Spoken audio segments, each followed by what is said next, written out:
Allô tout le monde, j'espère que vous allez bien. Aujourd'hui, on se retrouve avec une vidéo Shelfie. Ça fait un bout que je n'ai pas filmé ce genre de vidéo-là.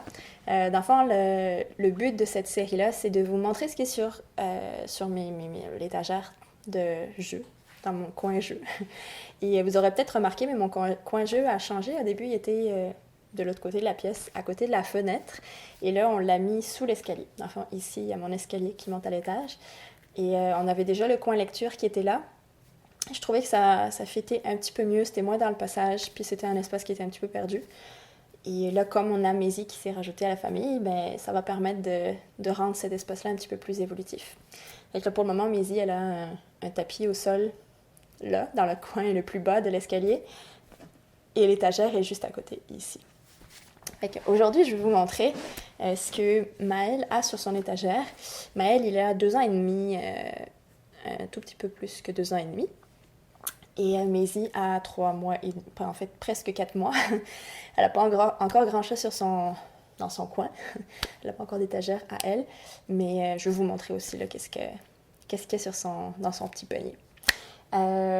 Par quoi je commence? Ça fait assez longtemps que j'ai pas filmé ce genre de vidéo-là que je sais plus vraiment par quoi je commençais.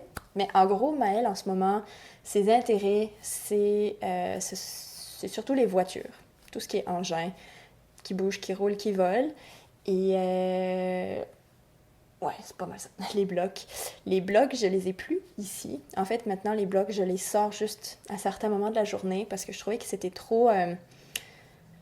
toujours juste renverser, jouer 2 minutes puis laisser en plan. Fait que là, j'essaie de les sortir seulement à certains moments. Quand ils me le réclament, en fait, j'en les sors, puis après on les range, puis on les enlève de la vue. C'est une mini-expérience que je fais pour voir si ce que ça va faire, en fait, là, comment ça va impacter son comportement. Est-ce que ça va faire en sorte qu'il est plus concentré sur les activités qu'il va faire ou est-ce que ça va rien changer, là, on va voir. C'est une petite expérience que je fais, donc j'ai plus les blocs qui sont sortis en libre service. Et c'est ça. Fait qu'aujourd'hui, on a quelques voitures. Dans le fond, ici, j'ai un panier avec quelques engins que je fais une rotation là, régulièrement. Puis là aussi, sa boîte, là, il y en a quelques-uns de sortie. En fait, il y en a plus que d'habitude. J'aime pas trop quand il y en a trop, là, parce que je trouve que finalement, c'est ça, il fait juste les mettre à terre, puis ça reste là. Je trouve que quand il y en a moins, il est un petit peu plus investi dans ses jeux. Puis, mais c'est ça, il peut me demander de sortir son bac avec ses autres camions, ceux qui sont pas en rotation, puis il joue avec, puis on les range après là aussi. C'est juste à certains moments de la journée. C'est ça. Puis là-dedans, j'ai mis ça là-dedans. J'ai sorti aussi aujourd'hui là, des petites cartes que j'avais faites avec des outils. Puis, dans le fond, c'est assez simple. J'ai été sur Google Images, puis j'ai sorti des cartes. Là. Il y a un niveau, un coffre à outils, une souffleuse à feuilles, une scie circulaire, puis une tondeuse. Puis, c'est ça. Ces intérêts, là, je disais, c'est les voitures, puis les outils. Les outils. Fait que là, j'en ai comme plein, là, j'en avais fait plein. Puis là, j'ai les ressortis. Ça faisait longtemps que j'avais pas sorti ces cartes-là. Et je pensais en imprimer un double pour faire des associations de cartes ou un mémo, peu importe. Là, je trouve que ça vient, ça rend l'activité un petit peu plus versatile. On l'utilise pour nommer les choses, quoi qu'il connaît quand même bien les outils maintenant. J'ai aussi un panier avec ces blocs-là, qui sont des blocs magnétiques, là, des magnetiles. Et il y joue un petit peu, je dirais qu'il joue surtout quand nous, on y joue avec. Et sinon, il ne va pas nécessairement vers eux. Justement, je m'étais dit, si j'enlève ces blocs Lego, tantôt je parlais des blocs, je parlais des blocs Lego, des gros Lego, peut-être qu'il irait plus jouer avec cela pour changer un petit peu. Et pour le moment, pas tant. Mais quand moi, je joue avec, puis j'essaye de faire des choses, là, il vient, puis il fait... c'est souvent un garage ou un enclos pour ses animaux. J'ai aussi un instrument de musique. Je sais pas vraiment comment ça s'appelle, là. C'est pas un carillon, c'est en bois. Là. J'avais dans l'idée de toujours avoir un instrument de musique de sortie. Puis, bon, il va pas du tout dessus. Fait que je pense qu'on va juste arrêter de faire ça. Parce que clairement, c'est pas un de ses intérêts. Il adore la musique. Il demande beaucoup de mettre de la musique quand on n'en a pas. Il chante beaucoup, mais clairement, les instruments de musique, c'est pas encore son trip. Fait que, bon, pour le moment, je l'ai laissé sortir, là, je l'ai pas encore enlevé, mais je vais l'enlever, ça sert à rien de prendre la place pour rien. Et on le sortira à un autre moment. Une autre activité que j'ai, ça aussi, c'est moi qui l'ai faite. J'ai fait un genre de puzzle comme ça sur les couleurs, là, sur les nuances. C'est un petit peu inspiré là, de Montessori. Nous, on a les tablettes de couleurs que je vous ai déjà présentées dans une de ces vidéos, les tablettes de couleurs, les couleurs primaires. Et donc après, il y a comme différents niveaux là, de couleurs. À un moment donné, on prend les couleurs secondaires, puis après, il y a les nuanciers.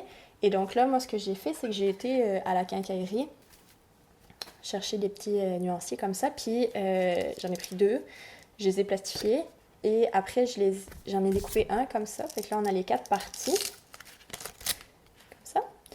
Et j'ai mis des velcro dessus, des petits velcro autocollants. Fait que là, il faut qu'il retrouve la bonne partie. Et c'est un petit peu difficile pour lui, je dirais.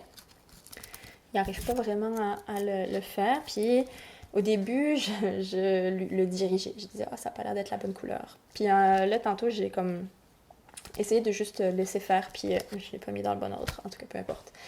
Et je me dis, il va s'en rendre compte, lui, par lui-même, puis c'est la beauté de la chose quand c'est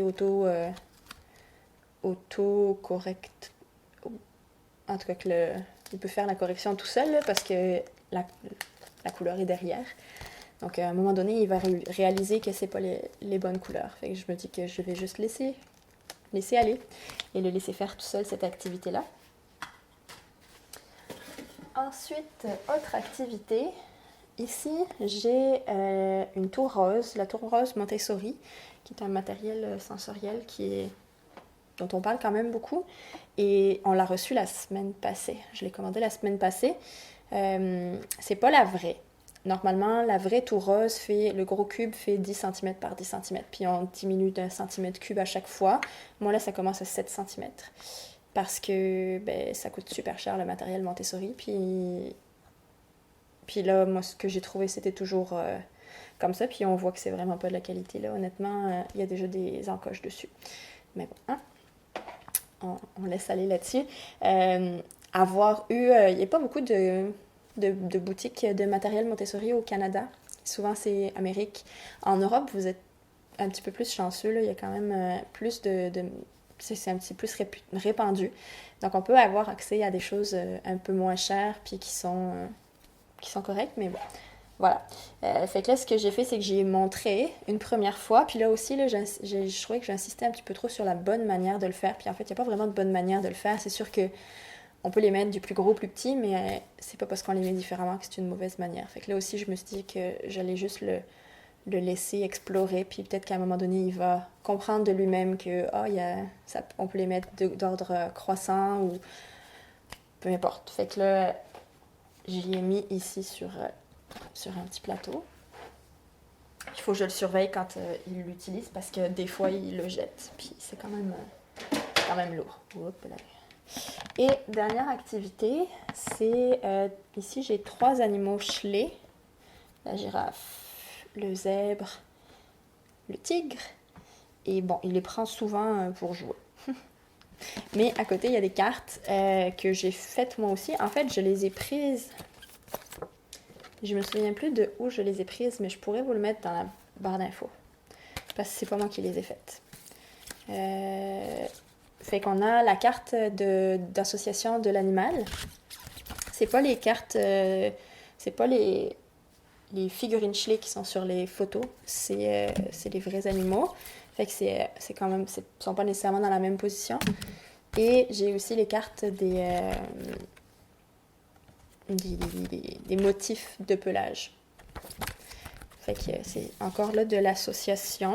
Puis il est quand même bon là-dedans, que ce soit image, objet, image, puis image pas identique.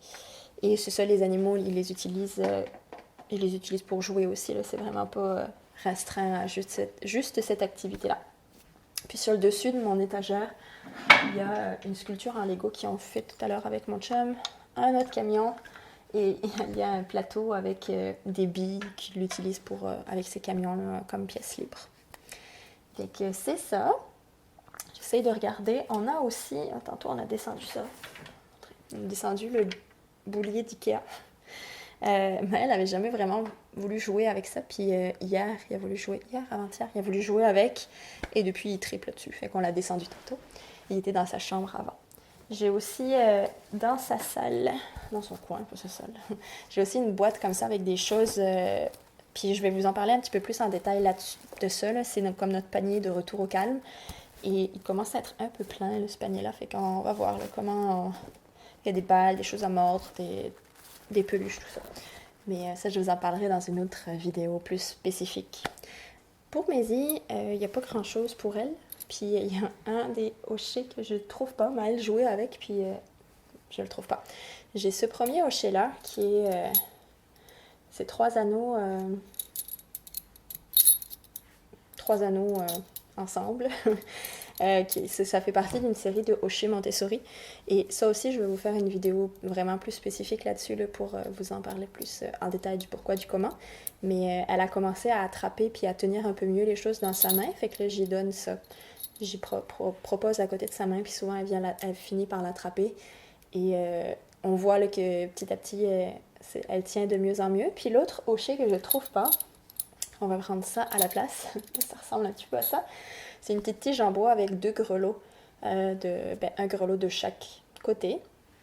Et ça aussi, là, ça vient prendre l'appréhension. C'est pas exactement la même chose que celui-là, vu que ça, c'est en bois. Un petit tube en bois comme ça. Puis quand elle fait du bruit, quand elle le secoue, ça fait du bruit. Les grelots font du bruit.